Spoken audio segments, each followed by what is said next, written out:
Evening all.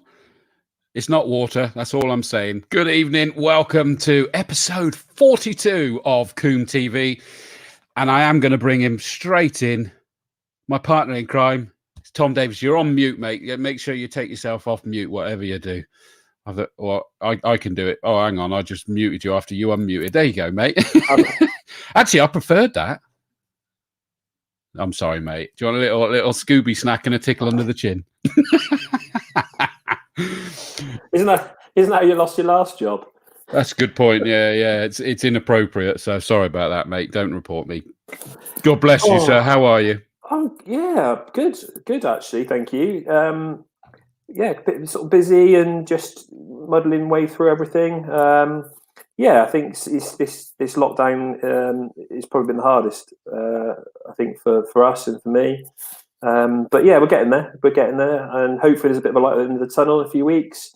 But yeah, good last week. I was just snowed under with things and a lot going on, and sometimes it's just tricky, isn't it, to try and balance all this stuff. As you know, Chris, I mean, you've been poorly as well, and I didn't really have a lot to bring to the party. With me trying to get a word in with two commentators, it's bad enough trying to get a word in with you. What are you saying, mate? What are you saying? No, I agree, mate. And we've thanks for coming on. I know that you're not necessarily staying for the whole one, but largely because we're going to have 3 cameras, 4 if you were on here. So you're going to leave us to it. But we're catching up. Totally agree on the, swamped. It's just mental. Like you were saying, is that, we're all working more, ironically, even though we're from home, the hours seem to be longer. And I agree. And it is harder. And by the way, this is a great opportunity tonight's show in reality. Whilst we might not be overtly going into, I might be wrong, but, in terms of the mental health of everybody in this current situation, it's really important that this is not just, we're going to probably be looking at driver performance coaching, but Hintsa is much more than that. It is about everyday life. Russell Poynter-Brown, who's going to join us, and his on-pole consultancy does a lot for organizations and individuals. He himself has had coaching from Hintsa, not for his racing. He's a past champion. He doesn't need that. It is for, for his business. He's disagreeing with me in the green room there. But it's, for himself, his business and everything like that. So, there's going to be things. But on top of that, it's a big one. Tom and I have said this from the get-go. This is escapism, hopefully, still for you all. But don't hesitate. Speak to people. Speak to us. We're always there. It's not an empty promise. We've got to make sure that we're all through this together. And it does seem harder, doesn't it? We haven't got the sun like we had last time. It's just all a little bit harder. And we don't know where the end is. And we've been here, done it, bought the T-shirt. not just the Dawes and Davis t-shirts. Yeah, no, absolutely. And I think this is the interesting thing when Russell, we spoke to Russell, or Russell came to us with this idea, and with Hintsa, and he'd spoken to me before about it. And I'll be honest, I'm not a racing driver, as many people know, nor am I very athletic, as some of you may or may not know as well. Don't let this fool you. I think my egg and spoon racing days were over in probably year 7 or something. But you're right. But there's a lot of people that race at different levels, and there's a lot of people out there doing different things. And Hintsa is a really interesting company when you start looking at who they work with and what they do. And I said, like you just said then as well, and what Russell can bring to the table and what they, not just about the health side of it and everything else, all the mental gains as well. Because like you say, there's a lot that we don't, that our bodies, we don't know about. I'm sat behind a computer most of the time, the same as you, even more so now. I do a bit of exercise, but not quite. He's knocking back the gym. That's a great example. Perfect. My arm's strong, mate. I'll tell you. There is blood in your alcohol stream, isn't it? But yeah, and I think so I think it was apt timing really that we were doing this. But and hopefully everyone out there as well. So I can't see the comments, but I'm sure people are commenting. Chris, they are. Hopefully absolutely. Everyone's well, and I hope it's always good.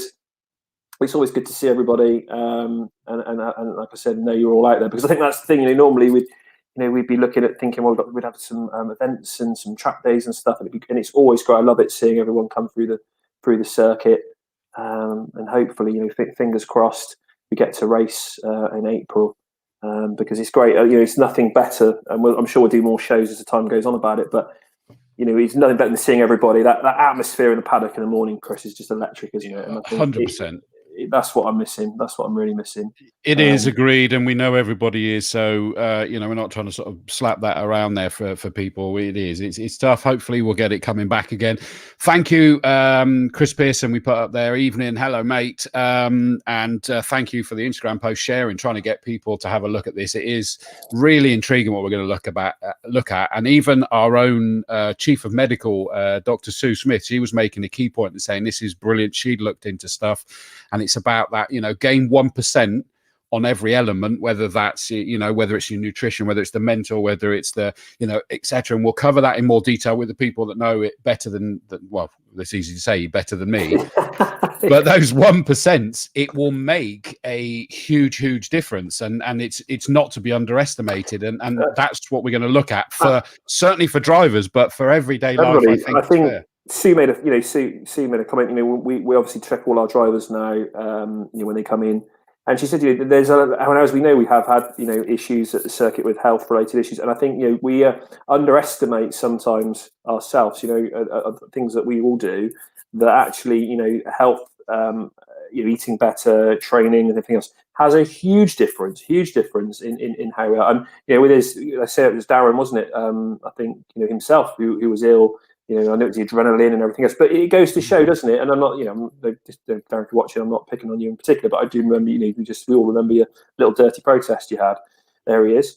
But that's my point, isn't it? Is your body is a lump of jelly, isn't it? And your mind runs that, and like I said, the two have got to work in sync. Exactly, that's what it's about. And that was down to basics. He wasn't breathing enough. It's like an immediate reaction issue.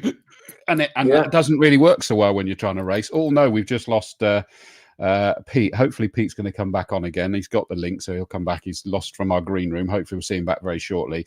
But no, exactly right. There's a whole key mix of things. Tim Perry, dilly, evening everyone. Hope you're all well. Excuse me, Peggy Spackman, hello and good evening. Good evening to you, and obviously to Ross as well, the Slip and Grip Automotive. So you're getting in twice there, Chris. What's this? And they're both on the same platform. You're just hogging it, mate. Mike Cotton, hello, mate. Good to see you. We obviously already saw Darren Duffield as well, one of our racing drivers. Chris Pearson, hey, Darren, I just posted a photo with you in. So they're chatting amongst themselves, don't worry about us. We're not important. No. One of our, hopefully he's back this year. Oh, good to see Pete's back in the green room. That's good. Matt Parr, good evening, guys. Hopefully he'll be back out in the car. Dawes and Davis, dilly. I'm not surprised, Mr. Dawes. That's probably gin related. I can't remember. Lewis Bird. Hopefully, we'll see him back out as well. I heard him talking about a different car he might be out. Actually, that would be interesting. Good evening, all. Hope everyone is safe and well. Dilly, absolutely. Chris Ignall. Good evening, everyone. Looking forward to this. And that's a key thing. That's one of our drivers, and of course, he came runner-up in the saloons overall last year, as well as overall. Honours. Just quickly add that just so that Pete knows that he's okay. I'm not sure whether he can hear me now or not, because he will be back in a minute. Gerald Howe, good evening all. Dilly. Mike Bland, hopefully we'll see that Peugeot back out again as well, the bright green one. I know he's looking at possibly doing a couple of things, Tricolor as well as hopefully at Castle Combe. Make sure you come back here. Chris Pearson, as we say, Combe TV, the great escape. Love to hear that. Emma Brown, evening both. Hello, Emma. Good to hear from you. Glad to see you have the gin on the go, Chris. Where's your drink, Tom? Do you know, I shouldn't look, because I'm getting in the spirit. It's in a nice pink, it's my daughter's pink bottle. Look at that. And there's only a bit of water left. And it is water. So yeah, no, I didn't, honestly, I was on the phone. I got in, I've been on the phone trying to sort out, I've got some meetings and stuff next week and one thing and another. Trying to gear things up, so yeah. So I've that's what I've got to shoot really. Because I haven't had any tea. I've got stuff to sort out. Yeah, so it is genuinely water. So it is just a bit of water in a lovely. I'm manly. I can hold a pink bottle. Manly, did you say? Yeah, because people threw me then. People say you go, oh, pink, and it's like, no, you got to be a real man to have pink. Everyone knows that. I'm moving on quickly before I get in trouble. Mike Cotton had the jab yesterday. Good man. Glad to hear it, mate. Well done. Well done. My wife's had hers as well because she's frontline. And yeah, she was fine. So it's good news and it's going well there. What did I see today? 1 in 5 adults have now had the jab. So that's wicked news. Tracy Plumridge, good evening. And as you probably just about tell from the photo, that is a Preble mum. We feel your pain. No, I'm only joking. We love the Prebbles, don't we? We love them, the heroes. Just quickly whip through these and we got to bring our guests on. Evening, Chris, from Chris Savage. So from further afield as well. Peggy Spatman, 100% agree that this lockdown is so much harder. And you're right, we're not alone. And there are so many friendly ears for those that need it. Combe family. That's the whole idea. Thank you for that, Peggy. Hello, Chris, from a warm front room. I can't wait, Mr. Tinker Taylor, for you to be saying hello from Camp Softcore. We know we want that back again. Darren Duffield confirms he was guilty about having his... sorry, mate. Sorry. Threw up, bless him. He threw up in the medical centre and then bought them a new dustpan and brush as an apology, which I thought was such a lovely thing to do. I'm just going to quickly say, don't worry, Pete, you are there. I'm going to put you back in the green room again, but you know you're there now and you're all right. I had to, because I think he was worrying because he disappeared. He don't think he could hear us at that point. So now he can hear us, so he can relax and breathe. You're fine, mate. Finley Edwards, good evening. Kieran Simmons, hopefully we're going to see you back. It sounds like both sides of the boy band could be back next year. Evening and all, hope you're well. Sorry, Mr. Dawes, posted on your page and then realised everyone was on Combe's page. What can I say? Oh, look at that. Paul Clark. That's Stopwatch Hospitality. Just joined. Happy Thursday. Is this driver performance on track or elsewhere? I think we'll probably find, Pete's going to confirm, it's everywhere. And it then helps when they're on track. But I'm not going to steal the thunder. That's the great thing. This guy probably needs none of this because Ray Ferrari Nut Ferguson just goes on and on and on and on and on. And just does crazy numbers of races on the same day. Great to see. Dilly. Can't wait to get out there again. That's what I like to hear, mate. Glad you're going to be back. Lewis Bird says probably in the Saxo this year and a new car the year after. Fair dues. Chris Parr, that's Papa Parr. Good evening, gents. Apologies, Russell and Pete. I will be with you in a minute, but viewers are more important than you two. No offense. Oh. I don't mean that, guys. All right. Russell's crying in the background. Yeah. Keith Rain, good evening, all. That's Startline Superstar. James Colburn, one of our Formula 4 drivers. Evening, all. Looking forward to the content.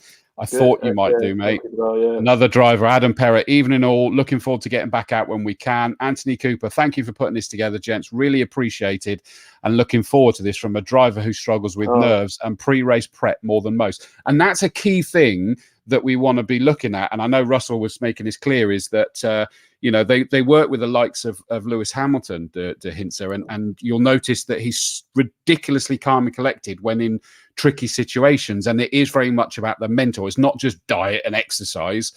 It is a holistic approach is the phrase they use. And I think that sums it up. So, that's cool that we're going to see like that. me. That's a bit like me. You're a temple, mate. That's what you are.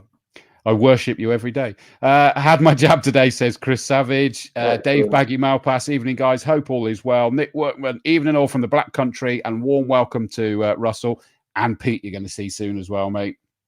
You got a salute there from Russell in the background. Chris Mason, evening all. Hope you're all well. And of course, that's our very own paramedic. And he knows full well that we need to make sure we're working on all aspects of it. And finally, Matt Coyle, our saloon car coordinator. Good evening, guys. Good evening, mate. So that kind of takes us through, as it stands, the group. So let me just make sure. I've lost my train of thought now. Let me remove that because I'm going to put up a more detailed expert guest tonight, Tom, and I'm going to let you just have a party with me on this one for a second, because in fairness, you had a major thought process on this, is that there's a big desire for us to be able to be more than a circuit just to come and race at. If that's what people want, that's what it is. But to try and make more available to people, that's, whether it's as simple as getting your racing license, having, more coaching, on track, but also this is about going, what about off track? People can gain a lot more knowledge away from that as well. Absolutely. And I think, so it's been interesting through, lockdowns, and I've been, people have been ringing up, and I think a lot of people at home looking at what they want to do when they come out of this. And there's been a lot of people contacting us about ARDS, because obviously we run the ARDS courses. And I got into this with people asking me a lot of questions. I think they all think because I work at the circuit, I'm probably some sort of pro driver, so I don't like to let them down too much. And it's quite interesting. You can't talk to people because a lot of people land on our website and they've been to the Motorsport UK website, and it's all a bit clunky, and then and it's quite daunting for a lot of people. As the guys know there who race, it's not absolutely clear cut for everybody. And then there's getting your ARDS, and then there's obviously some people like the training, and then it depends at what level you want to be and what you want to get out of it. And I think we said before, we've got some fantastic drivers out there who have won loads of different things with us. We said Gary, Gary was I think he was most winningest driver clubman, wasn't he, in autosport, and still going. He won the award. Absolutely.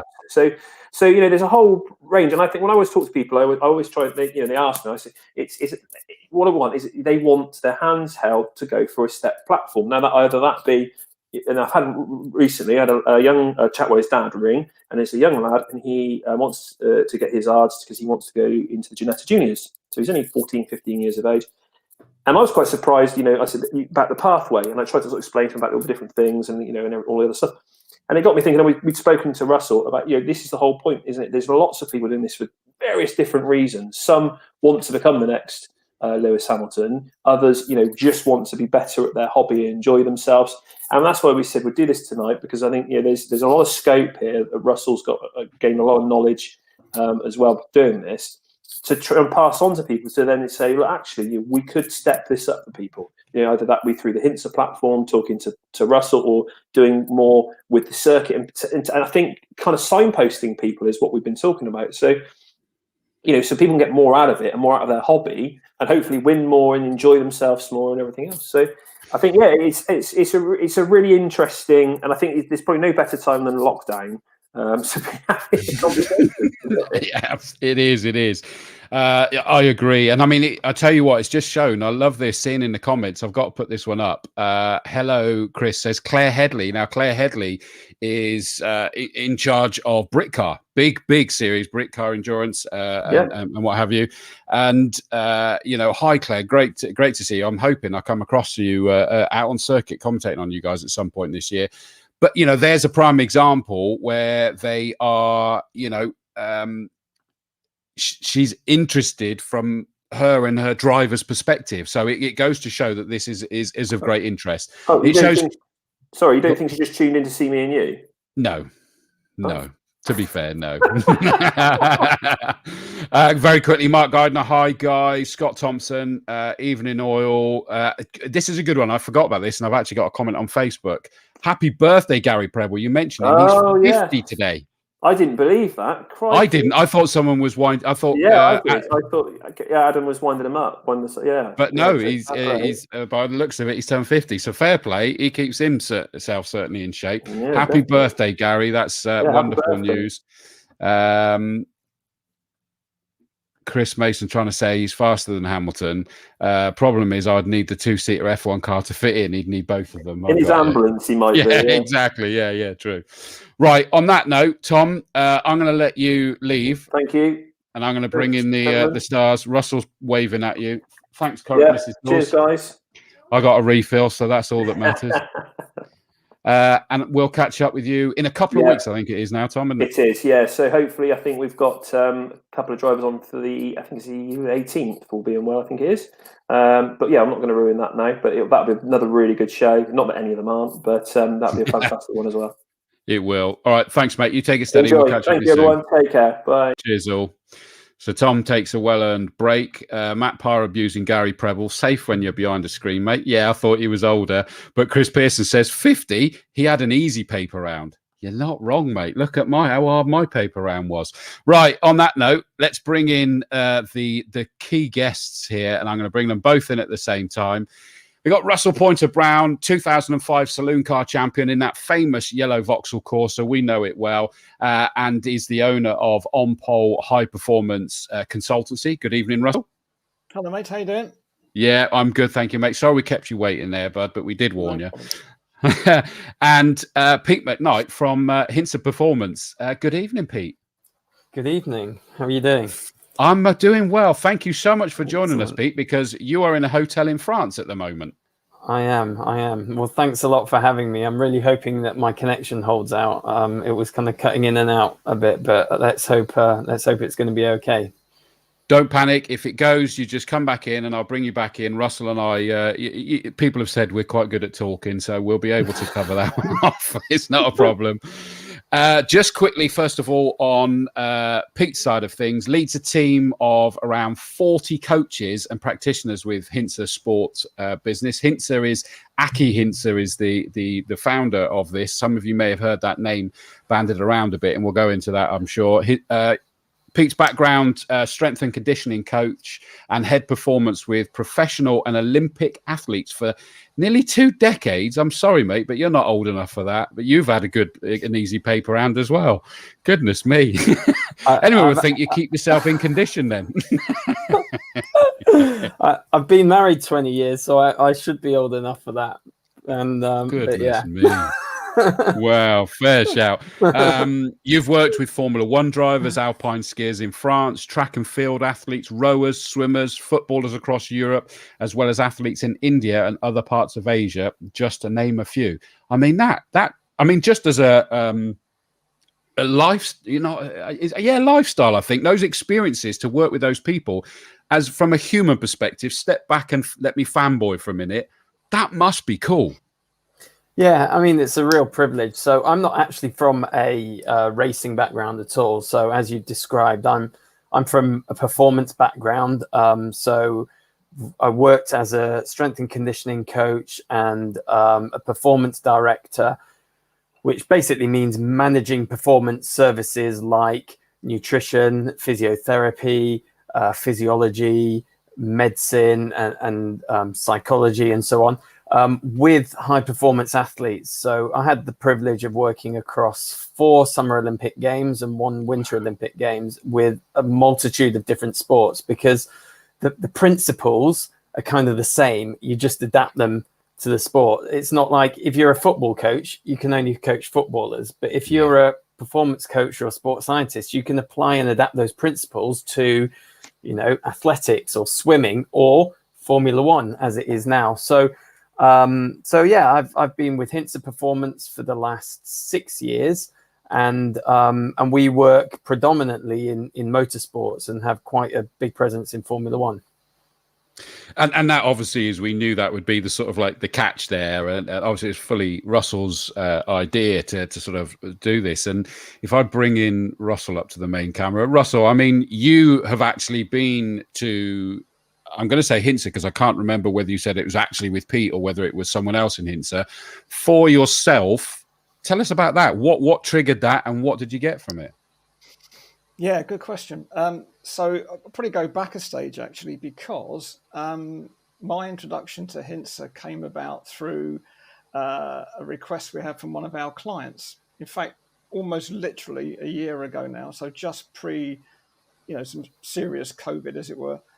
And they're a very successful organisation, doing really well, but it was a sort of middle upper ranking property consultancy.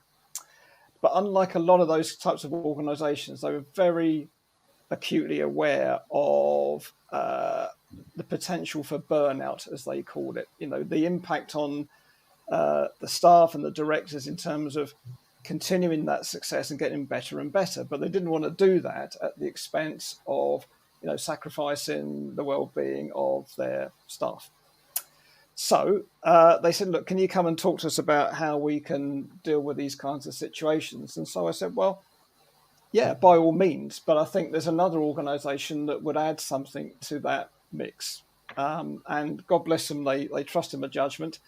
I phoned one of Pete's colleagues in London, a guy called Tom Heyman, and another colleague of Pete's, a lady called Susie Madge, came with me and Tom, and we spent a day with this organisation talking to them about all kinds of issues in terms of how they can manage stress levels. Susie comes from a psychology background, but is, I would call her like an extreme athlete. So, she kind of, does extreme ironing on the top of Mont Blanc and skis down backwards on one ski and all this kind of thing. I mean, very, very accomplished lady.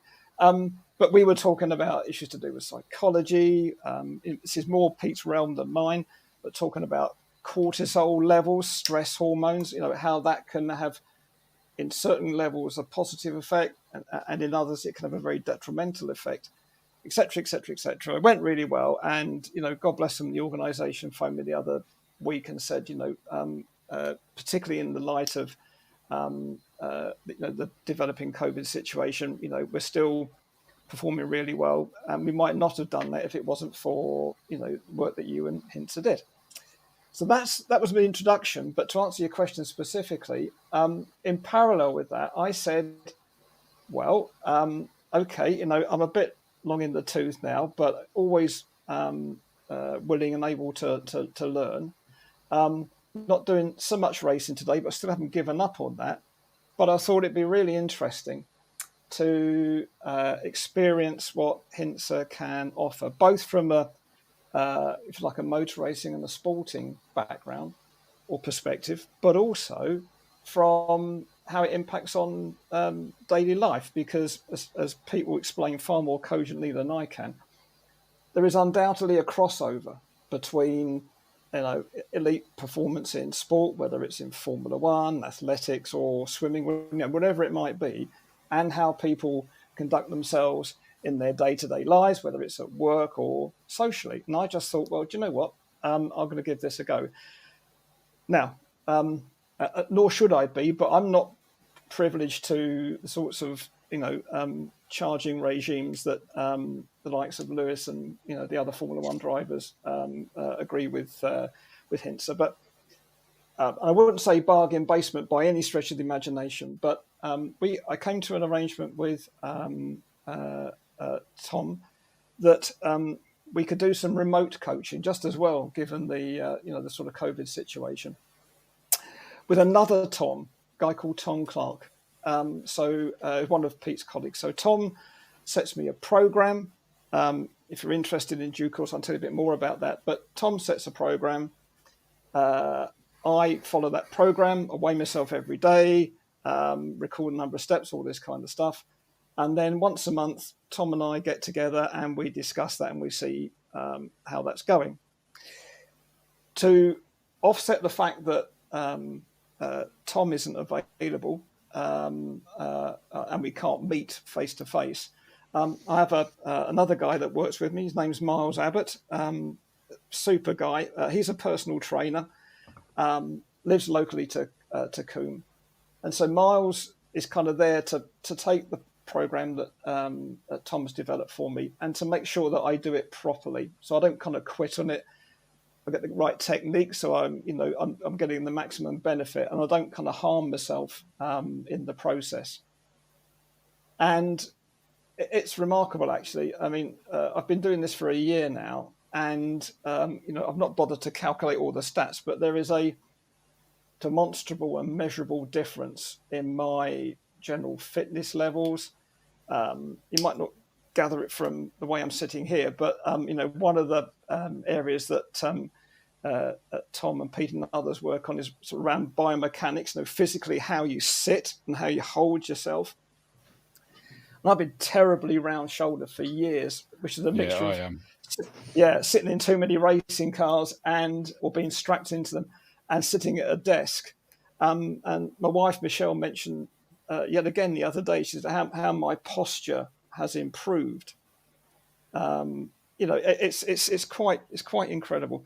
The other thing I would say is that it's been a challenging time, Chris. You and excuse me, you and Tom were talking about how COVID is affecting people, and the fact that particularly this third lockdown, it's become really challenging for people.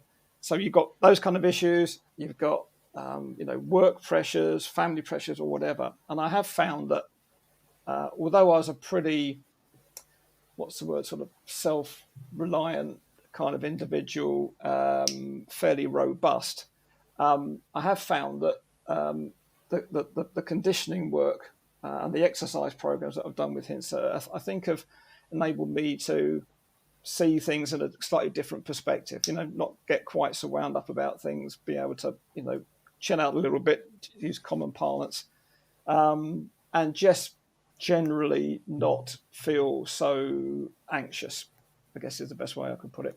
So I won't rattle on, but I mean, that's essentially how we've worked with Pete and his colleagues. Okay, well, that's great. And on that note, we'll switch it round. But Pete, you're not allowed to use words like parlance, okay? I'm only joking. He's got a good vocabulary. He does, I'm not as well educated. I bet you are. Well, I mean, I want to turn that around. I mean, that was a perfect opportunity to sort of, hear it from someone who's been through it. We've sort of like got touched on the sort of thing that you've done there, and it does, him touch. I'm now conscious of how I'm sitting because my wife's a physio and she nags me as well, but I've not really done anything about it. So it shows how it's all these little things, but give us a slightly better idea of, certainly in terms of seeing as the nature of our audience, Hintsa connected to F1, and first of all, an oversight of what the ethos of Hintsa is all about. Yeah, well, I mean, the way we work as a company is we've got two sides to our company. We've got the corporate health and well-being side, which is basically where we go into companies and organizations, and we teach better life will lead to better performance. So the premise being, it doesn't matter how brilliant you are in your job and how amazing you are as a person, if you don't underpin that with a healthy lifestyle, a fit body, a fit mind, and so on, then you're not really going to achieve your potential. Or if you do, you're not going to be able to sustain that. So that's our corporate health and well-being. And then on the sports side, we've got Formula 1, Formula 2, Formula 3, other sports that we've worked in at a high level, whether it be Olympic level or whatever. And it's exactly the same. It's underpinning performance with good lifestyle habits and good scientific practice. And so we're not just kind of looking at somebody and guessing and going, well, you don't look very fit or you don't look very healthy. What we're doing is we're monitoring and tracking various metrics, biometrics. So we're looking at, is their HRV, which is a proxy for recovery, is that low or high? And are they recovering well, or are they constantly tired? Are they sleeping well? Are they in a good mental state? Are they organized with their time management and energy distribution throughout the day? And so on. And there's all these different areas that feed into having this balanced, healthy lifestyle that then underpins your performance. And clearly, with the kind of people that you guys have worked with, on the whole, it works. I mean, I've got up there over 20 years of helping people achieve sustainable high performance. And if we sort of focus on the sporting side, what was the thing that I've seen? You've been affiliated with one of the last 11 World Drivers' Championships in succession. Yeah, the last 11 in succession, 15 World Championships in Formula One overall. We've had a Hintsa driver on the podium in 96% of the time in the last 7 seasons, and a winner 99% of the time has been a Hintsa driver, a Hintsa affiliated driver. So yeah, we've had some impact in Formula One, and actually, even going back 5-6 years ago, when I came on board with Hintsa, one of the things I noticed was Hintsa had been going a while, and Aki Hintsa, the founder, had been working in Formula One since 1998. But it was still very small. The operation was very small. It's only been the last 5 or 6 years where it's really grown, and the sports business on Hintsa is led by a medical doctor called Luke Bennett, who's from Australia, and myself. And we've really tried to grow this. And one of the things that I noticed when I came into Formula One was that it's an extremely advanced technological sport, as we all know, but all the investment and all the innovation and advances in technology is all around the car, and very little was being done on the human. And I came from like other sports, traditional, kind of Olympic sports and professional sports, and it's all about the human. Yeah. And so we were like, right, we're missing something here, because it doesn't matter how good the car is, if the driver can't drive it because they're exhausted, or they've got jet lag from flying, from Europe to Malaysia or whatever, then they're not going to be able to, optimize that car and really reach the potential. So we were like, right, we've got to sort the human out. And so we started putting things in place to really work on the human side. So that's what we're all about. And before I step away from Formula One, because I'm very conscious that there's a relevance argument that some of our viewers may have going, oh, come on, there's a whole different environment that the F1 stars are in. It isn't real world, for goodness sake. It's a whole different ball game altogether. I know we could have a cause or effect argument, I'm sure, but I'm going to go one last thing on the Formula. I say one last thing. I know I'm going to come back to it because I'm a fan, so I will do at some point. But one of the key races recently, he says, trying to rack his brain at which one it was, and you may remember this, Russell, is that Lewis Hamilton was out and the rain started coming, and he stayed on the tyres and he was calm and collected.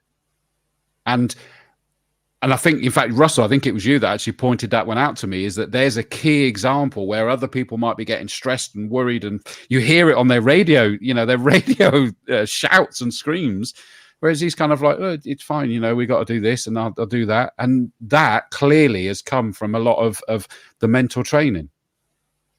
Yeah, I'm sure that's right. I mean, again, Pete and colleagues could explain it far better than me, but that is undoubtedly, I think, the case.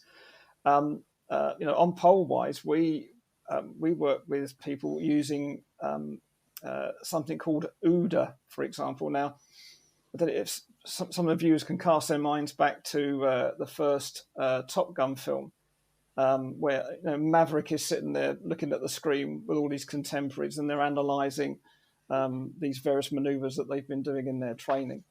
That's OODA is something called observe, or stands for observe, orientate, decide, and act. And it comes from what's called air combat maneuvering, or dogfighting. And, straying into Pete's territory here, but the way that we explain it is that, you know, racing drivers, not necessarily in Formula One or elite levels in motorsport, but, you know, the guys and girls that race at Combe are another classic example of this, and fast jet pilots, astronauts, cultivate the ability to slow things down and their ability to control and manage their mind so that all these extraneous factors are still there, they're aware of them, but they can kind of filter them and minimize them and be able to sort of, you know, focus in on exactly what it is they need to do. So I don't know whether the other drivers would agree with this, but I mean, for me, if I'm doing, I don't know, 130 miles an hour going into quarry, to me, it looks like it's about 70 or 65 because your brain has processed it and has learnt how to kind of slow all this down. You know, that's exactly, I would imagine, what Lewis was doing and the other drivers for that matter. You know, it's another reason why, I don't know, what they call it, 50, 75, 100,000 pound steering wheels with 40 buttons on. It's one of the ways in which they can cope with all of that, fiddle about, change brake bias and diffs and all the rest of it at 200 miles an hour. Well, I mean, and I'm gonna while I've got you in the spotlight at the minute, Russell, before we then flick back to Pete to add his weight to this, is that I'm going to now flip its relevance absolutely to our viewers, us that are out there at Castle Combe or wherever else we may be racing. I say we, I get to just talk about you. I get the warm, dry seat, but indulge me. That's why I drive a saloon car. Nice and warm. That's true. That's true, mate. Yeah. Is that Pete started touching on this fact is that they spend, even in club racing, let alone where there's career path or whatever else that they want to forge, is that they'll spend more on the car, on different parts underneath the bonnet, you know, at four corners and the fuel, even all of those things that they'll keep. Oh, let's try this, let's try this, let's try that. They'll throw more, but they won't necessarily put as much effort into themselves. And we don't just mean be ripped. That's not the be all and end all. There's a whole lot more to this, you know, whether we have the marathon versus sprint argument, when we have the mental side that we were touching on. And I think you and I touched on this, Russell, is that is massively relevant, whether you're a club racer that's enjoying the fact that you're suddenly challenging for a championship, whether you're a pot hunter, whether you're looking to forge a career in motorsport. Making it holistic will make a difference. Yeah, no, I couldn't agree more. And you're right to focus on this term or word holistic, because that is one of the things that attracted me to how Hintsa go about what they do. Again, Pete can explain this in far better detail, but Hintsa have a model called the Circle of Better Life. And, you know, there are various components in that model, all of which impact on helping someone become the best that they can be. I mean, to borrow a phrase from Angela Cullen, who is works with Lewis Hamilton, she says, living the life I believe in, being the best I can be. And, you know, that applies to whether you're a Formula One driver or someone that might have a couple of outings at Castle Combe in the hot hatches. You know, it's exactly the same principle. And I think if, you know, what's at the centre of Hintsa's model, the Circle of Better Life, is something called the core, which is all to do with, you know, the motivation and the will and the desire to be the best that you can be. And not everyone's going to be a champion. Not everyone's going to win the race outright. But what people can aspire to and commit to is to be the best that they can be. And, you know, as I say, that's why I think, and you're right, that's why it's applicable throughout all kinds of strata in motorsport or life in general, for that matter. And in fairness, is that, you know, we do get reports when, you know, say the Orange Army are reporting that the driver made hard work of getting over a barrier after an incident or a retirement. The medical crew have had moments where they're sort of like sorting out the people that have been brought to them, and it's like going, look, you know, you're spending all this money, there's some more that can be done on yourself. And I'm going to flip that around now, because you touched on the circle, and that's perfect, Russell, because that was the key one I wanted to. I hope I'm not taking it out of order with you, Pete, but I saw this circle of the 6 parts with the core at the middle. Talk to us about that, because that's the holistic diagram, really, isn't it? Yeah. I mean, it's a model, and it's a way of structuring what we deliver, and it could be done in different ways, but this is the model that we've come up with. And there's 6 elements around the outside. One is your general health. So like medically, have you got any issues? Is everything okay? No major illnesses, no major issues. Is your general health in good order? That's the first one. Second one is, what's your level of physical activity like, or your training, your fitness level? Are you doing anything? Could you improve that? Could you get in better shape? Could you lose a few pounds maybe? Are you strong enough to cope with the demands of driving, in terms of just like robust enough? Are you know, and so on.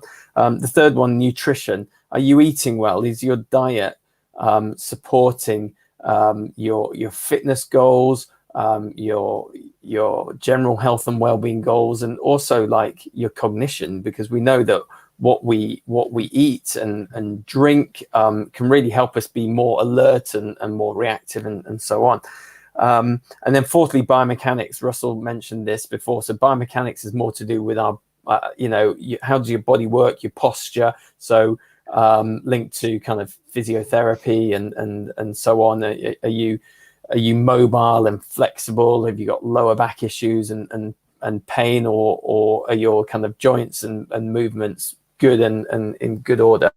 And then mental energy. Now, mental energy is a bit of a mixture between psychology and then kind of balancing your energy and distributing your energy well throughout the day. And so in a corporate setting, that can be linked to so not just the psychology side of being kind of confident and so on, but also this distribution of your energy in terms of not kind of trying to multitask, not task switching too much, maintaining your attention on what you're doing, being organized in your planning, so blocking your work and not just kind of doing your emails just every 5 minutes, but maybe doing blocks of work so that you're distributing your energy in the right way, so you have focused periods of concentrated work instead of scattered multitasking that is just less efficient. So, and then in the middle of that circle is the core, and that's like who you are as a person. Who are you? And we kind of ask 3 questions based around your identity, your purpose, and your control. So your identity, who are you? Your purpose, what do you want? And your control, are you making the right decisions to be in control of your life, or is your life just completely running away from yourself? And so this is our model, and this is how we kind of deliver it through this structure. And one thing I just wanted to quickly go back to was, we're not saying that you don't need to spend money on the car or spend money on other things. Like, you've got to have a fast car in Formula One, and you've got to have a good team, as you know. We're just saying that if there's 2 drivers with the same ability, say, and the same car, the one who's going to do better is the one who's better prepared, has looked after themselves, has recovered better, has eaten better, is more focused, got better reactions, better short-term memory, better cognitive processing, and so on and so forth. So the human side does make a difference. And I think where it becomes relevant for non-F1 drivers is that it's actually easier if you're not a Formula One driver, because at Formula One level, there's only small margins to gain, and you're already highly tuned. But if we roll this out, and when we do roll this out to kind of general public or gentleman drivers or amateur athletes or whatever, you get much better gains. It makes a much bigger difference. So people say to me, yeah, but I'm not a Formula One driver. What you do is, high level stuff for Formula One drivers. And I'm like, yeah, but it will make a bigger difference with you than it will with Lewis Hamilton, because he hasn't got many things to get better at. There's not much margin for improvement, but people like me, you've got loads of margin for improvement. No, and that is a valid point. I love it. Just picking up on that. I'm going to say, like, nutrition, for example. It's so intriguing how much, under that banner of you talked about, like cognition, that what you eat and drink can affect that, even down to basics of drinking enough water. And I know that you had your water in your bottle. It was, sadly. Mine's not, though, but But you know, it's and the key thing being here is that we start thinking, oh great, I'm going to be put under pressure under a diet, and it's not about that. I remember, for example, and I need to do it again, even more so now, but some years ago I worked with a personal trainer for a little while, and it was a great thing to do. And we worked on nutrition as well as the fitness side of things. And what staggered me is that I would actually say it felt like I was eating more than I was before. It's not about suddenly stopping or anything daft like that, but I was eating the right things at the right time, understanding what each element of food and drink was doing for me, and therefore using it at the right times of a day and of a week and of a goal, you know, even. Yeah. Absolutely, and it's individualized, so it's different for everyone. What you need is different to what I need, and we talk about optimizing and not maximizing. So we're not trying to max you out so you're eating hardly anything and getting absolutely ripped, and you know that we're trying to optimize for you and make you the best you can be by just making small adjustments, because small changes on a daily basis make a massive difference in the end. So yeah, it's not always drastic. And that's a key thing where you say is it's tailored, is that I know that the advice I had was a fairly sort of blanket, this is the way it should be, from an ex-athlete and everything. And it's like, well, my life, my work life didn't allow me to strictly adhere to some of those things. And what you're saying is that you kind of look at that and kind of go, well, let's have a look at the life and everything that, and the demands and the limitations that could be there. And it's very specific and tailored to that individual's circumstance.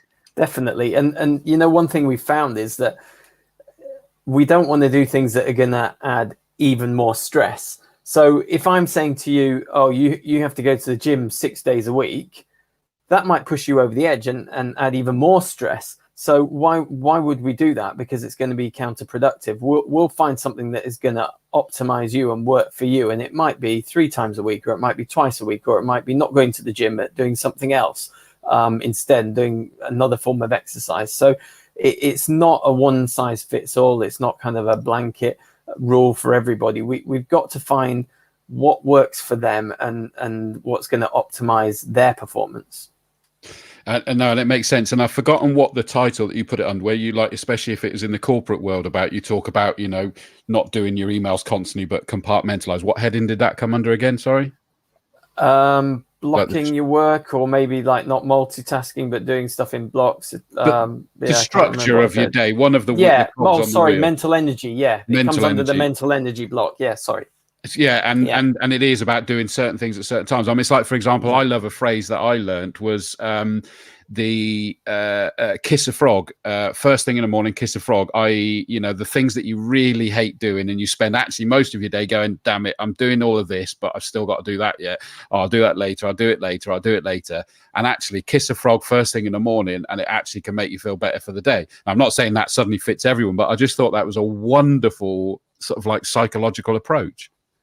Yeah, interestingly, psychology has shown that the kiss a frog thing is really good with kind of daily tasks and small things that you've got to get done. Do the thing that you least like doing first and get it out of the way. So kiss the frog and get those out. But with big projects, they think it flips round, and actually you want to do the easiest things first, so that you get some early wins and you get a dopamine kick spike in your brain. It makes you feel good. You've got some low-hanging fruit, and you're like, wow, this is easy. I can definitely carry on this project for the next 12 months. So if it's a massive project, go for the low-hanging fruit, get some easy wins, get your dopamine spike, and that'll encourage you to then go for the harder tasks.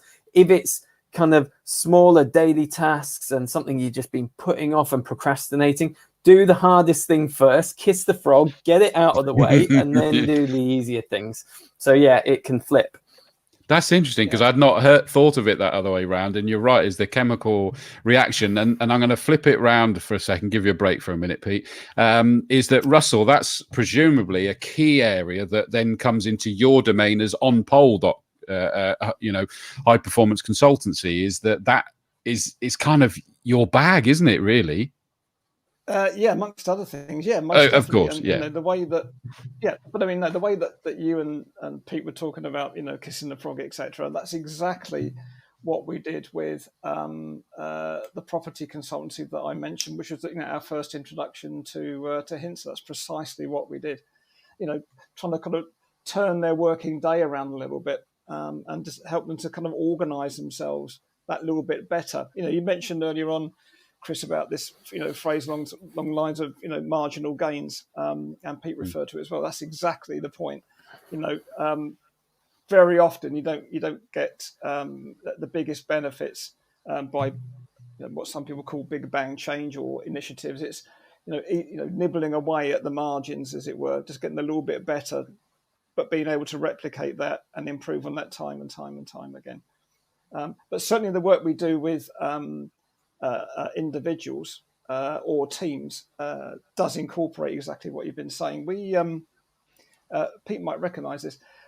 From an executive coaching point of view, we use a model, in fact, that was developed by a guy called Sir John Whitmore. Now, some people might recognise that name not because of the coaching side of things, but he was at one point the British Touring Car Champion and won the European Touring Car Championship as well. But this is in the sort of 60s, but he developed a model called GROW, or the acronym GROW. So it stands for Goals, Reality, Options, and Will. So, you know, we sit with our clients, whether they're business or, you know, perhaps in sport, motorsport, and say, you know, what are your goals? What is it you're trying to achieve? And it comes back to what Pete was saying about the core. You know, who, you know, what's your identity? What's your purpose? And what's your control? It's asking those sorts of questions. And then the reality, if you like, is a reality check. It says, well, that's, you know, that's a great ambition to have. But what's the reality? You know, what demands do you have on your time, or, you know, what budget do you have, or whatever the constraints or issues that might impact on someone's ability to do something or stop doing something. You know, what's the reality of the situation? And then, you know, the art of coaching, strictly speaking, in sort of executive cognitive coaching, psychology, is to enable the person that you're coaching to develop solutions for themselves. You know, you can nudge, you can hint, you can use examples, but ultimately the best benefits come from when people develop or build on those thoughts themselves. So almost give them that epiphany moment and let them run with it. That's exactly right. Yeah. So you look at the options and say, right, okay, given the above, you know, we've been through the goals, we've been through reality. What can you do in order to achieve those goals and objectives? And then the last part, Pete might agree with this, I don't know, but is the most difficult, and that's a W, and that's the will. You know, a lot of people are, you know, feel quite energized and committed and keen to do something. You know, they've got their goals sorted out. They understand the reality of the situation. They've thought through some options and they have a way forward. But then it kind of falls at that point. And so what we can do, what Hintsa do, is to help people or encourage them to have that or build that kind of resilience and desire to achieve the goals that they set themselves. So how is that done? I mean, that is a key thing, and I agree. It's all very well. We can sit here, we can go and read, we can watch. And by the way, do go onto YouTube after this, hopefully, and do a search for Hintsa Performance, and you'll find there's some great interviews with some very famous people. Mika Hakkinen was the first one, and he knew Aki Hintsa very well by the sounds of it as well. You know, it's a very, very interesting sequence of videos to watch and listen to. But we can go and research. We can be convinced about the new way to go. We can have a list, and I'm going to do this. But there is that sort of I need, and I've accepted that it actually helps me to have that hand-holding, accountability, absolutely, but without a stick across the back of my head.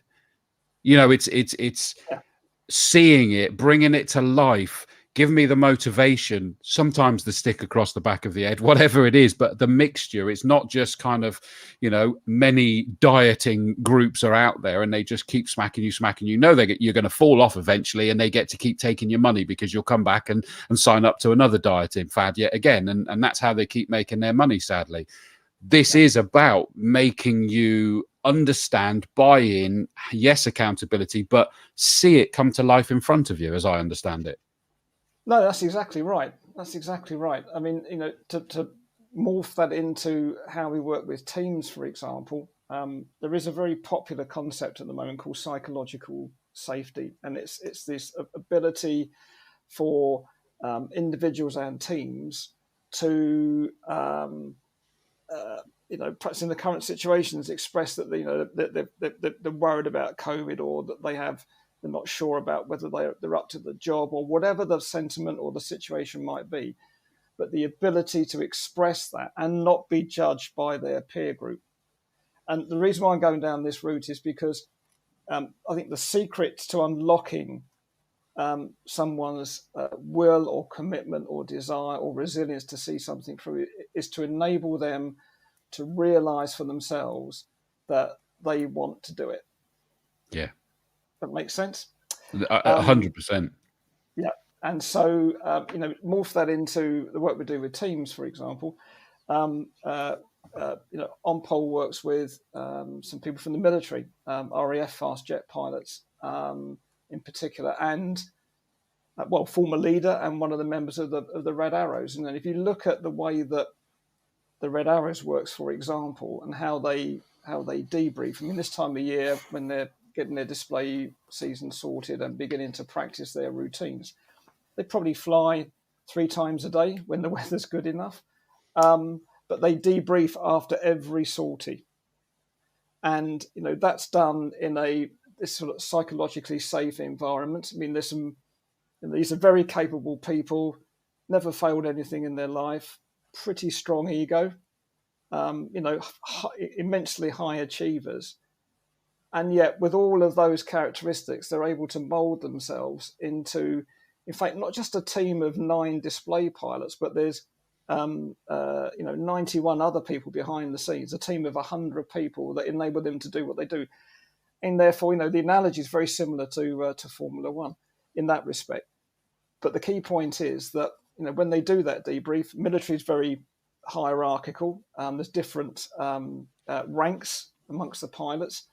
So they debrief by number, not by name, to try and break some of those barriers down. But the understanding is that, they can critique their display, they can critique their individual performance or the team performance safely without being judged. Yeah. And it just encourages people, they come back to what we were saying before, to be the best that they can be, to acknowledge the fact that they have some weaknesses or opportunities for improvement. And, the mantra is that in a situation where, let's say, the display hasn't gone very well, or their practice session hasn't gone very well, it isn't about getting the rigid digit out and pointing the finger at an individual. It says, how can we do better? And I love the fact that you still brought out the good old-fashioned SWOT analysis there as well. The old but gold, they don't go away, do they? And that's a key thing here. What I want to do now, and let's jump in if I'm sort of missing any points here, Russell, but I was about to say, Pete, get yourself ready, because what I want to do with yourself in a minute, Pete, is to sort of give us an idea about, the life, a day in the life of a Hintsa coach, if you will. But before I come to that, I want to come to you, Russell, still, is and when I say the day in the life, it's like basically what I want you to do is bring to life what these programs kind of entail. So, the day in the life of a Hintsa victim, shall we say. Sorry, Pete. I don't mean that at all. That's got wrong connotations to it. But yeah, someone who is going through it, Russell, is just give us a bit of an idea from your perspective. Yeah, well, I can give you some insights because, as I said at the beginning, frankly, sort of budget related, although, I'm not going to patronise Pete and his colleagues, but, it's a very cost effective offering. But from my point of view, I think, the biggest gains for me at this point in time, or this past year, has been more in terms of strength and conditioning. Although we do get some advice, or I get some advice in terms of basic nutrition and sleep patterns and the like. So perhaps if I tell you how I work with Hintsa, and then Pete can flesh that out and tell you something far more interesting about Formula One, how would that be? That's fine. I mean, I still want to try and keep do as much relevance as possible as well to the people that are watching, but I totally agree. And if you can add then, Russell, and then Pete will be able to flesh out before we move on to the I don't know, dare we say the more glamorous side is just to understand is that if somebody got on board, is what could they expect? What would be expected of them? Exactly. So what I'm about to describe is very typical of what we had in mind in terms of how the circuit and the club in particular could help the drivers. So, Pete, am I allowed to say who Tom coaches in Formula One? Yeah. Yep. Okay. So the guy from Hintsa that coaches me is a guy called Tom Clark. So last year he was working with a Formula 2, FIA Formula 2, Formula 3 driver. This year he's working with Esteban Ocon.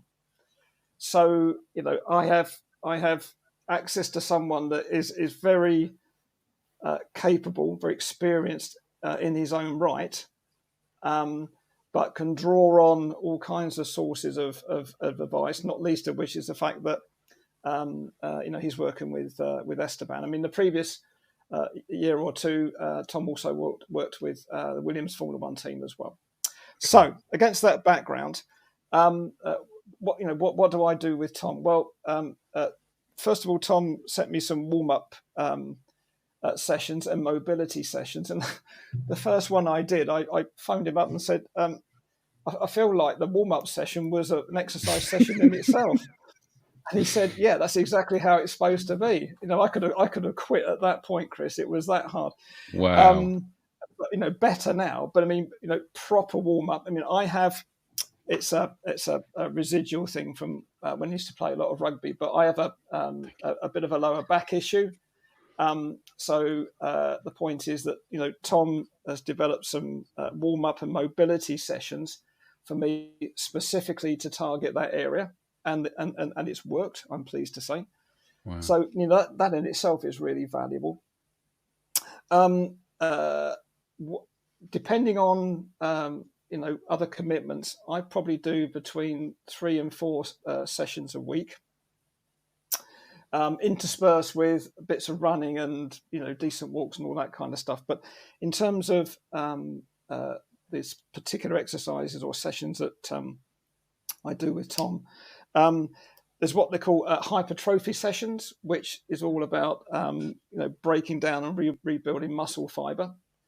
I'm not heavily muscled, but my upper body and arms in particular look a lot different the end of this current year working with Tom than they did at the start, that's for sure. Wow. So the idea is that it's not about, in my case and in many cases, it's not about lifting extraordinarily heavy weights, although if people want to do that for aesthetic reasons, then that's fine, of course. But the secret is the number of times you can lift, number of repetitions you can lift a certain weight. I've been able to do more of those and lift heavier weights as the year has progressed. So it helps to build that muscular strength, for want of a better expression. But self-evidently Formula One drivers use that as a comparison, are seriously fit, but they're not heavily muscled. So it's kind of keeping things in proportion. Is exactly what Pete was talking about earlier on. So I probably do one of those a week. And then the rest of the week are a sort of mixture of strength and conditioning sessions. And there are about between 5, 6, maybe 7 different exercises within those sessions. Probably do 3 or 4 repetitions of each one of those exercises. But they're all designed specifically to, if you like, make yours truly as well-rounded an individual from a fitness and the strength conditioning point of view as possible. And then the last element is some, I think it's called Tabata, or sort of high intensity sessions where they're much shorter, but very high intensity. So you're doing lots of repetitions in a very short space of time. So that might last, I don't know, 20 minutes or half an hour, something like that. Whereas the other sessions would be 60 minutes, 70, 80, something like that. But again, I think Pete was saying earlier on, you know, these sessions are not about getting people to the point where they are passing out or, you know, exhausted or just broken. That's not the purpose. You know, the idea is to it comes back to what you were saying earlier on, Chris. It's all about sort of, you know, building capability and, you know, growing as a person, physically, mentally, over a period of time. So, I mean, those are the sorts of exercises that that I do with Tom. And picking up on your exercise comment there is that I can relate to that. Is that I remember I use Headspace with if I've ever got times when I'm suffering with anxiety or something, whether that's meditation, but also is that it's got you know, open eye meditation where I put in the headphones and go on and do like a running one. There's a running one on there, and one of the big things that I was amazed at is that it was actually getting me to slow down. Yeah, and because what's the mistake we all do? We go out for a run. We haven't been for as long as we can remember. We suddenly go out for a run and we kind of go, right, let's go for it. And then the next thing, you get sort of halfway down the path and you're like going, hold the fort. This is this is hurting. I'm out of breath, and you can't get back again, basically. And then you kind of go, well, why am I going to do that again? Whereas it's like, no, slow down. Really take it steady and feel comfortable that you're taking it steady, and then naturally it will kind of pick up. So like you say about not killing yourself, what about do you do anything on the nutrition and the mental side as well? Yeah, a little bit. I mean, there is a broader offering that Hintsa have around nutrition, but, you know, I check in with Tom and I tell him what I've been eating. He gives you, you know, some advice on that front. There is a lady that works for Hintsa or with Hintsa called Helene. Pete might recognise that name, of course, but Helene is fabulous. I spent an hour with her on the back of a meeting I had with the other Tom in London. It was really fascinating to listen to her. So, I mean, she's an expert nutritionist, and, you know, learned many things from her. But one of the things she said, for example, was, you know, about consuming energy drinks. I mean, they're great. They give you a short burst of energy. But she's saying, you know, without fracturing the language, you know, your body takes so much effort to process the rubbish that's in there, for want of a better. I'm not sort of dissing Red Bull or anything like that, but, you know, there's some, you know, ingredients in there, let's say, that take a lot of processing. Mm-hmm. And the point is that you can feel more tired. Your body can feel more tired having processed all that stuff than if you didn't drink the thing in the first place. So you know, that's some examples of how I've gained in working with Hintsa, and certainly in terms of sleep patterns. You know, I tend not to sleep brilliantly. I mean, I probably have 4 or 5 hours of sleep, something like that on average, which is not great. Getting better. And certainly Tom has given me some thoughts and advice about how I could manage that. Wow. The other thing I wanted to say, you know, making this, keeping the focus particularly on how the drivers and others from the club point of view can benefit, is that, you know, you don't need masses of equipment to do this. You know, I don't have access to a gym at the moment, obviously, for obvious reasons. But I'm still able to do the programs because, you know, between Tom and I, we've worked out, you know, what I'm capable of doing, what kit I've got. I've got a simple bench, I have some dumbbells, a couple of kettlebells, various exercise bands, and all that kind of stuff. And so we've customized something that is still beneficial for me, doesn't cost an arm and a leg, and means that I can do it in the garage at home. And that is absolutely key. And thank you for that, Russell. And I'm going to bring back Pete. No telling him off for his sleep patterns there, whatever you do. I think he knows that one. But Pete, before I'm conscious, for example, your background is the strength and conditioning coach, and we're talking about a whole lot of different areas. but you actually lead a team of around 40 coaches and practitioners. Therefore, presumably, do you lead focusing on the strength and conditioning or the holistic element? Or elements, focusing, sorry. Yeah, so on all elements. So I come from a sports science background.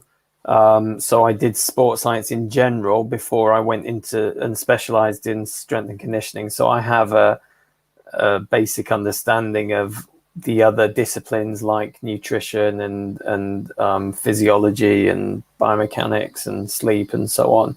I'm not an expert in all areas, but like, for example, we've got 4 PhD nutritionists out of those 40 coaches. We've got, some really high level guys working for us. And so we've got the experts that we need within our team in all those different areas.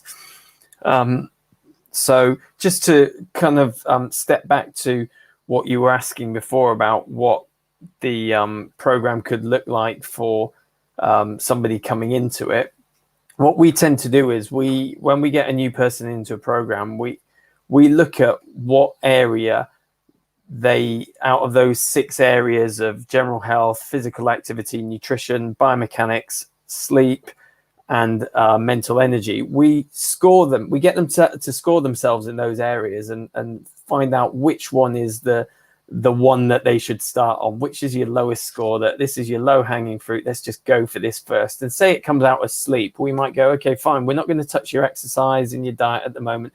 Just going to focus on your sleep, because until we fix that, other things aren't going to fall into place. And we'll take them through this client journey, and we might buy them a sleep tracker or some kind of tracking device so they can measure their sleep. So in my case, I've got this ring here. It's called the Aura ring, and it tracks my sleep. It tracks my HRV, my body temperature, tracks how many steps I do, and my activity, and so on. And it just sends it all by Bluetooth to an app on my phone, so I can see how many hours I've slept. I can see my sleep latency, my REM cycles, and all this kind of thing.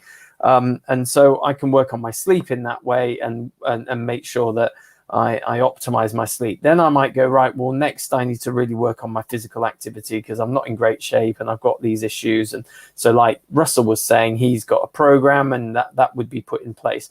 But this whole client journey is stretched over a year period, or sometimes we have some shorter programs that are 9 months but it's like 9 to 12 month program or longer.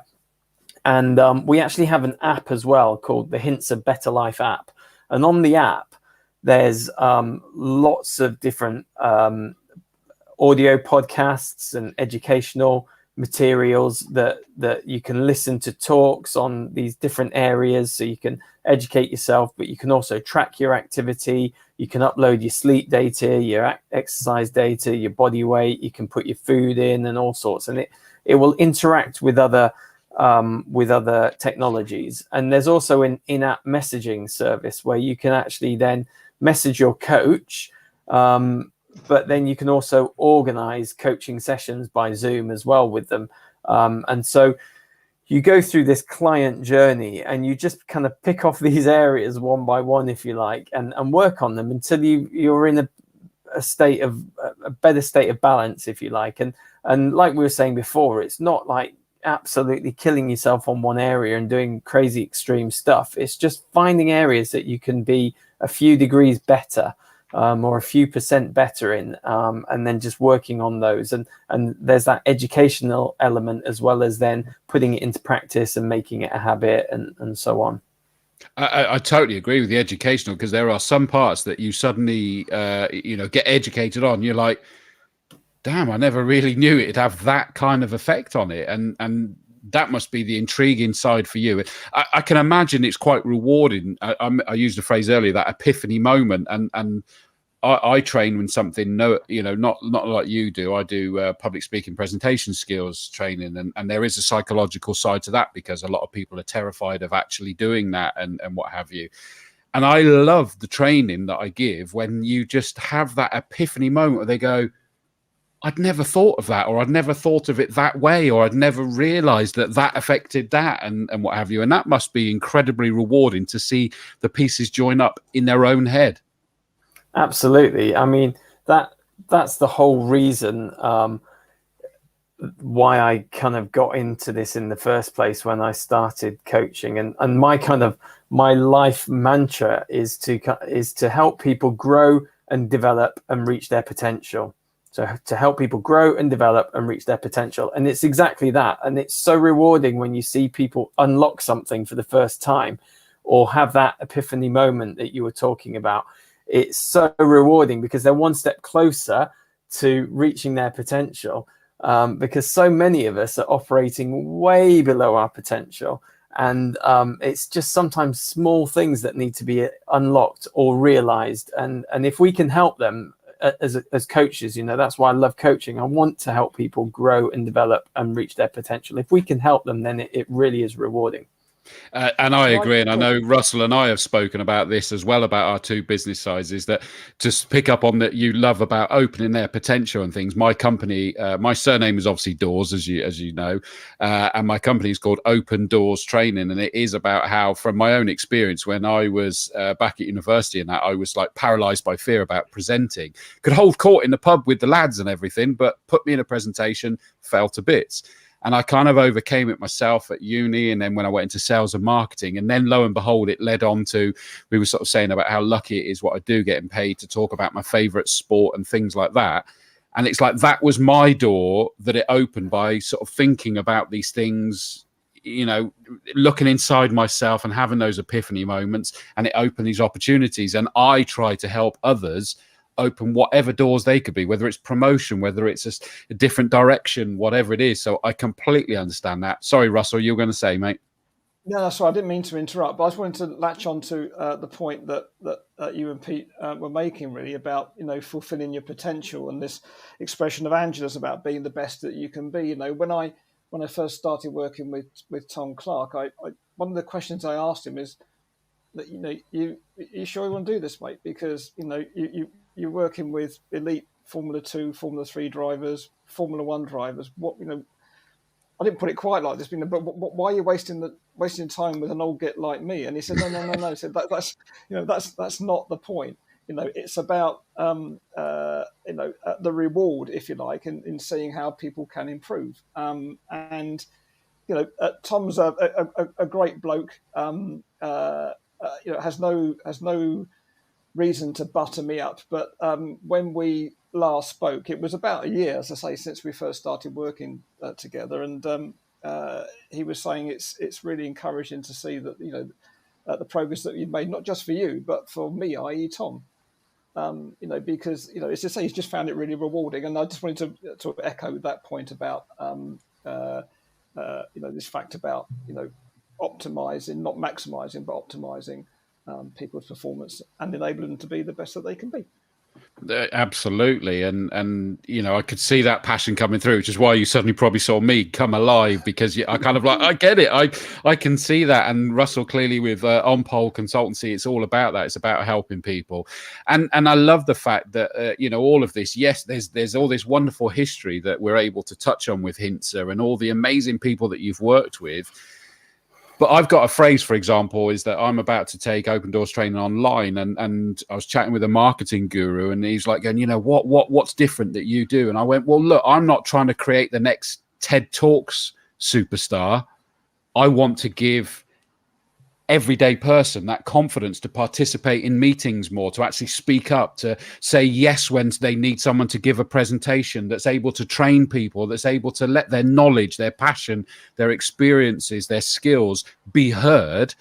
For you guys, is that, yes, we've been touching on, and I could almost see it in the early stages of going, oh, right, we're going to talk about all the superstars, but it's those everyday people, and I'm going to say it, apologies, Russell, but like Russell Poynter-Brown and whoever else, that really sort of makes, you said it earlier about they're the ones you see the biggest gains from.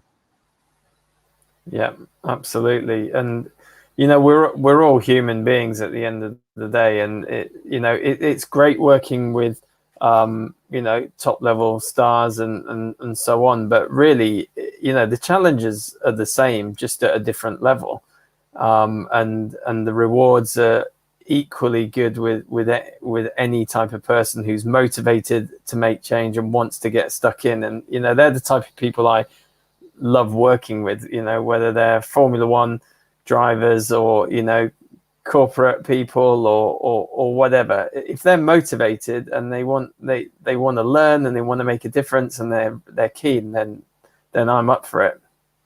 And I think that that's a key differentiator here to really sort of, people might be going, well, why don't I know Hintsa inside out? Why? And it's like, well, this isn't about an outreach program to turn people around necessarily. If they're not motivated, if they don't want to, they're not going to come to you at the end of the day. You're about someone that's going, do you know what? I need to be picking up on Russell's, you know, stolen quotes is, you know, I want to be the best I can be. That's where you grab those people and you are able to take them through a more holistic approach of every element. And that's the part that just amazes me, with a team of people within Hintsa that are able to, you know, we're not buying into Pete McKnight, we're buying into Hintsa's group of experts. Yeah, absolutely. And we really do have a great network. And, you know, obviously I'm biased and I'm saying that, but, you know, we've brought some people in who our workers, our coaches and so on have come from so many different areas in sports that they have a really broad and deep background. So Angela Cullen, for example, who Russell mentioned, who works with, she works with Lewis Hamilton.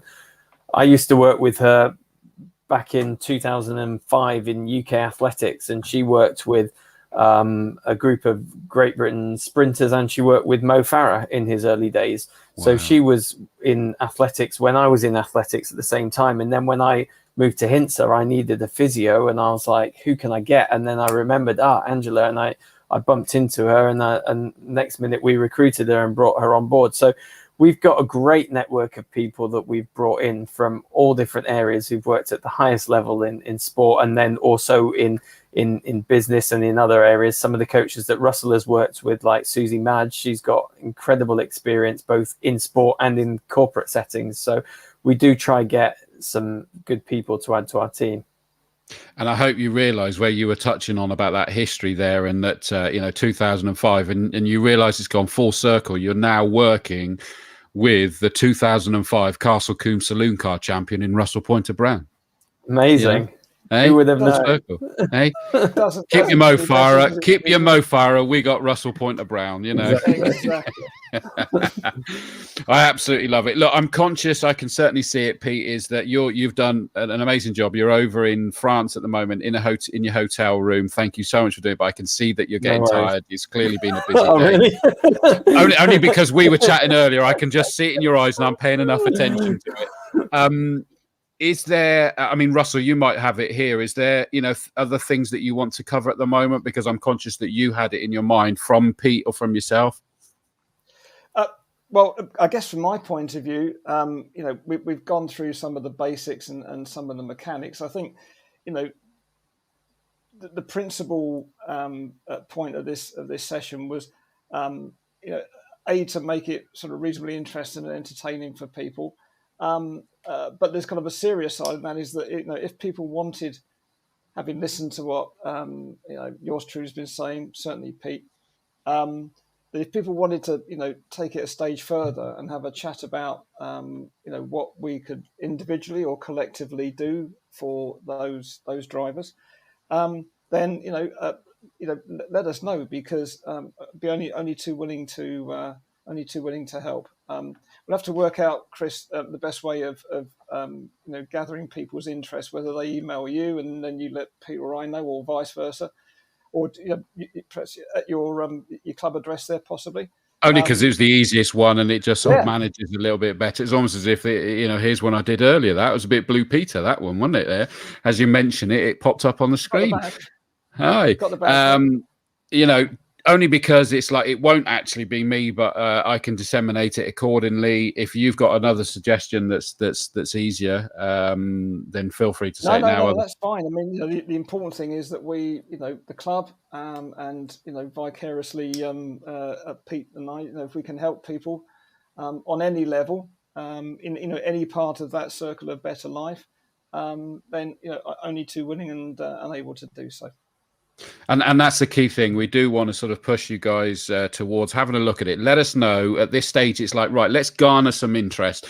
Are people interested in trying to explore whether there's something we could do? There could be a whole economies of scale, because there could even be, a group of people. They could be group seminars held at Castle Combe. I know you and I talked about it, Russell, haven't we?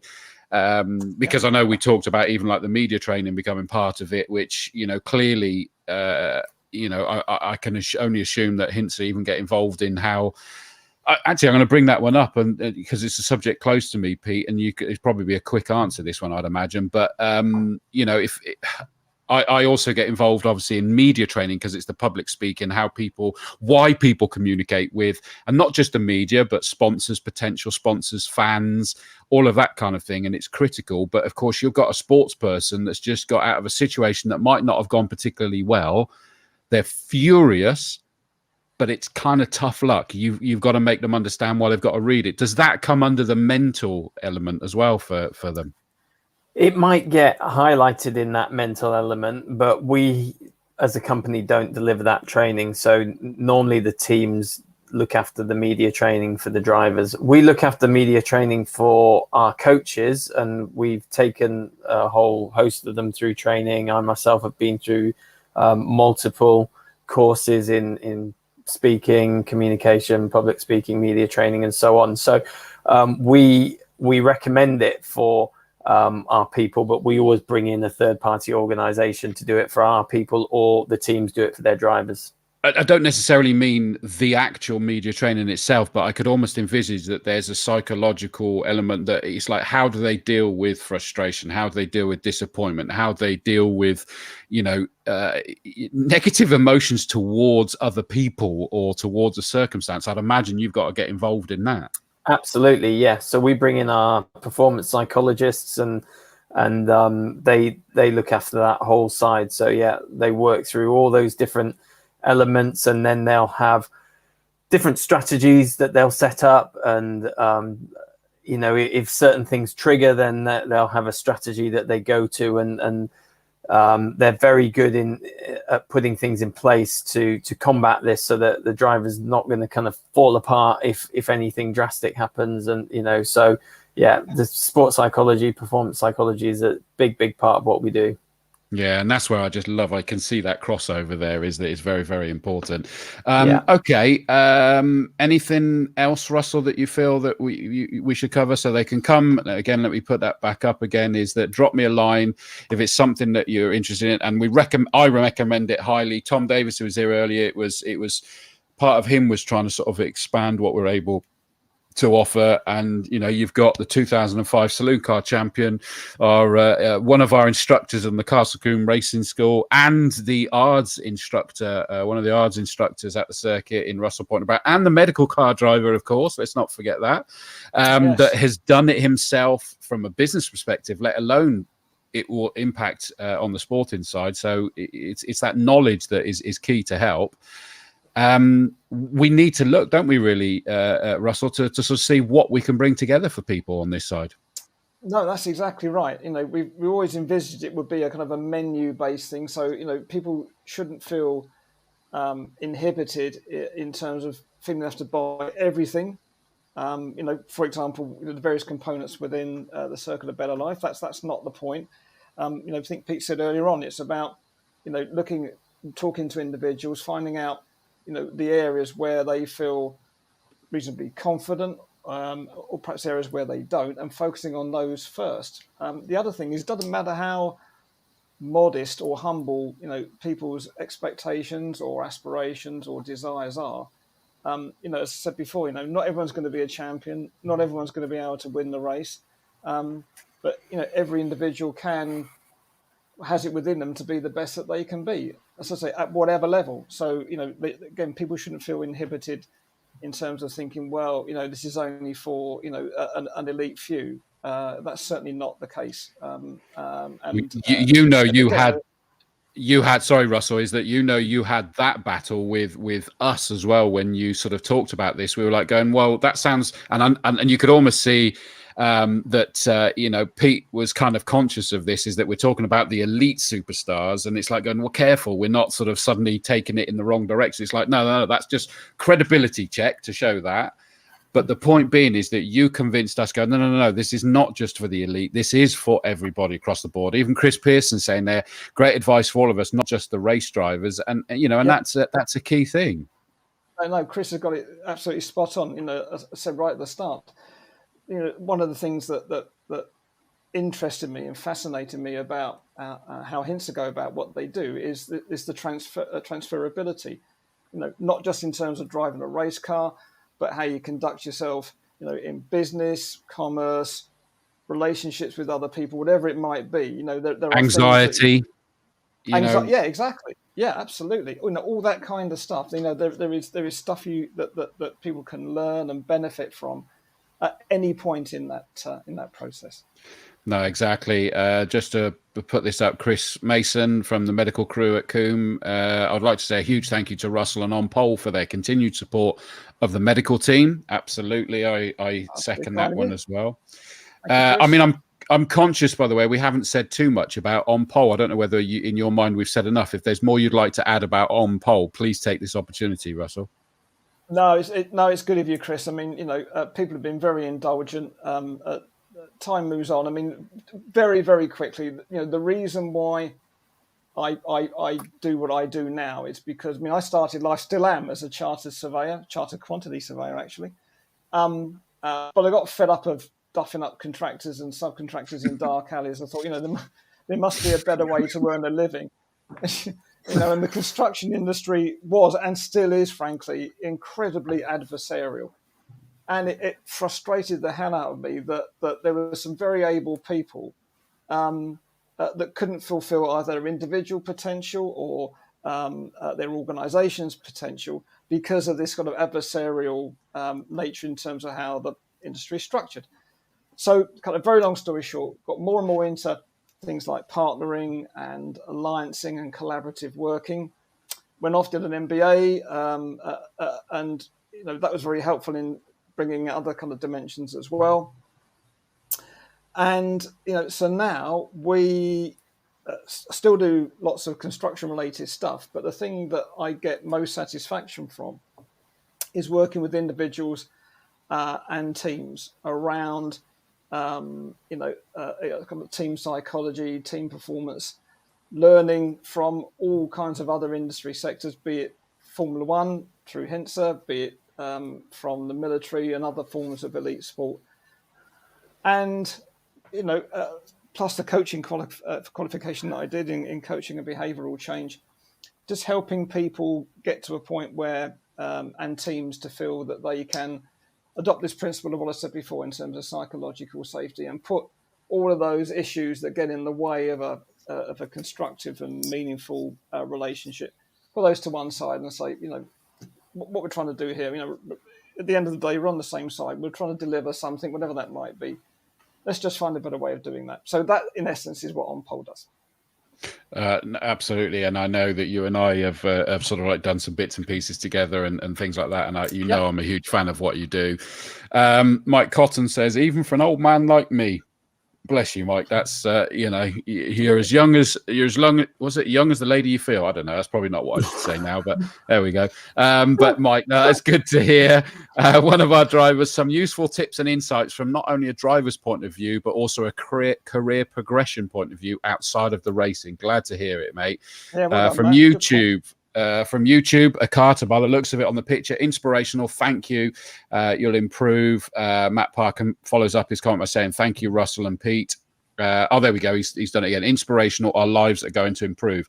And that's the whole idea. Now, the answer, you might not have something to say to this, but Pete, I was going to say, feel free to say we've already covered it enough, but is there a final sort of call to action, war cry, anything like that from your side of the fence that you can sort of shout out to anybody now? I would just say, like you guys have already said, just if you want to know anything more, then just reach out. Chris has put up his email there. we'll be really happy to enter a conversation around how we can help, whether that looks like one of our kind of traditional year-long programs, or if it looks like a series of lectures, or just some education, or anything we can do. We're really happy to enter into a conversation and see how we can support you, because like we've been saying, it's not just about helping F1 drivers, it's about helping anybody who's really motivated and keen and really wants to reach their potential and optimize. Absolutely perfect. I couldn't have put it better. Chris Mason says, thank you to Russell, Pete and Hintsa for a great informative evening. Chris Pearson, thank you for your time, Pete and Russell. Much appreciated.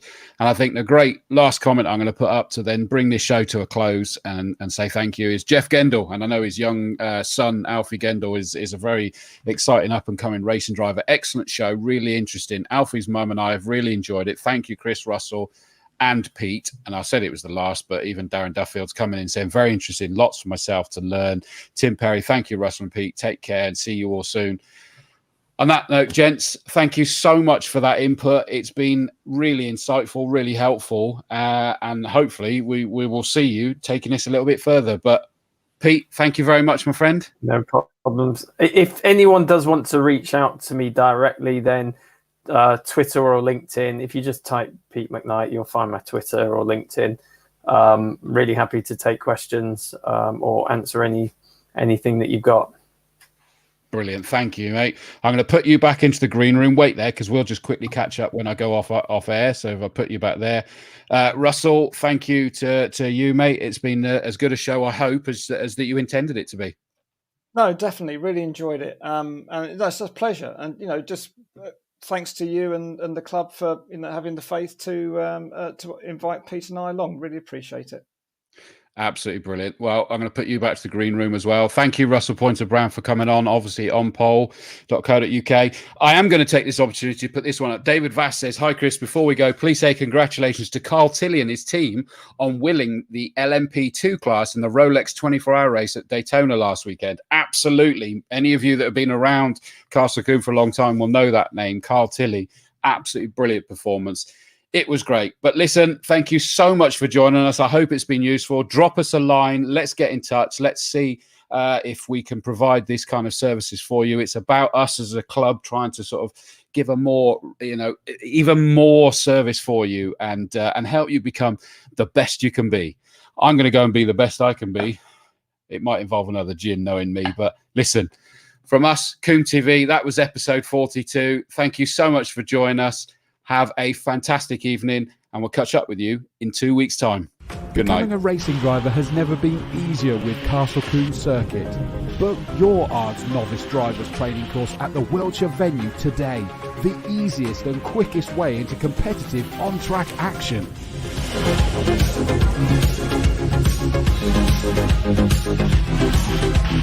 Welcome to Castle Combe. My name's Alan Cooper. I'm the Chief Driving Racing Instructor here at this circuit. We're here today to do the Novice Driver Training course, often known as the ARDS course, which is the first way to start off and get your racing driving licence. So, no further ado, let's get on and show you what's involved.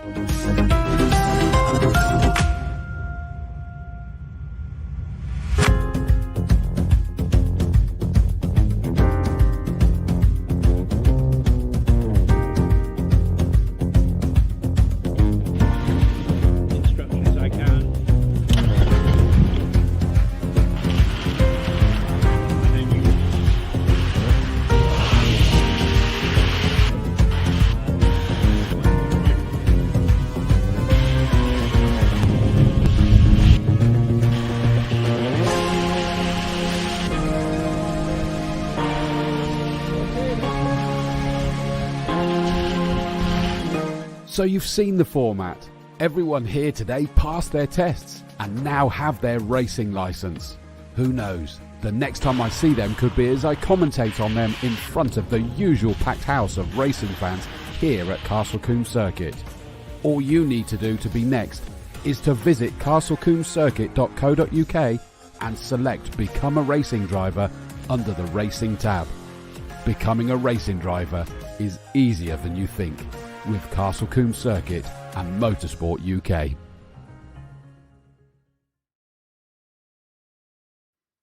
Hi, Chris Dawes here. I've stepped away from the commentary box for a change and I'm in front of the camera because this time I'm talking about my business, Open Doors Training. Founded by myself as a project of passion because I felt so lucky that I get paid to do the things I do now. Commentating, hosting awards, voiceover artist, TV, radio, podcasts, live shows, you name it, all of those things are an absolute privilege. Especially when I came from someone who was paralysed by fear when I had to present at university and when I first went into business after graduating. But thankfully, I got accused of making IT entertaining when I was in my sales and marketing role.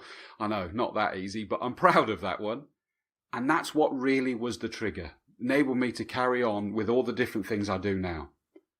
I want to now help others open doors that they may not yet know exist. And you never will know exist unless you put yourself in a position where you can be heard. Whether that's in business, in public sector, in sport, all of it is the same. If you're silent, no one will know you exist and how good you are at things. You've got to put yourself in a position where you open those doors, at least so that you can knock on the doors and they know you are there. So that is what we do here at Open Doors Training. It's not about creating blueprints of presenters or media darlings or whatever it may be. It's about unlocking you. Instead of being the contained version of you, we want to get 110% of you. You probably exaggerate it by 10%. I'm sure I'm not like this when I'm at home on the sofa. The wife would kill me. But it is about still being you. And that is what we work on within all of our training. So come on over, opendoorstraining.co.uk. Let's have a conversation to see how we may be able to assist you going into, hopefully, a better year in 2021.